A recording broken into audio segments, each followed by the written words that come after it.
Welcome to week 6. Week 6 is all about features, benefits, needs and wants. And the objective for this one is for the kids to understand what a need is for their own business. This week has a great physical activity that is best done outside if the weather permits. And this activity is called the market race. And the market race is basically 20 questions with a bit of running in the middle. What you do is you split the whole group up into groups of 4 or 5 and you put them all down one end of the court. Then you nominate the first person to come up to the other end of the court, and they are the seller.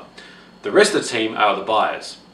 Then what you do as facilitators is you cut out lots of different objects, banana, apple, ice cream, jumper, for the sellers to sell, and you give them on a little bit of paper. Make sure each team has the same set of items to sell. The winning team is the team that successfully sells all the items first. They keep going round. So how does it work?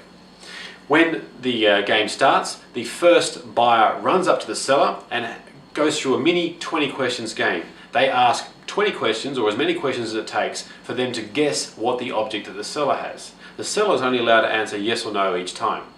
Once the buyer has correctly identified the objects, the buyer and the seller swap. The seller runs back to the back of the team, and then the buyer now becomes the seller, and the whole game repeats. The winning team is the first team to successfully identify all the objects. This is a great way to identify features, benefits, needs and wants all in one great activity. And as I said, if it's outdoors, it's a really healthy activity for them as well.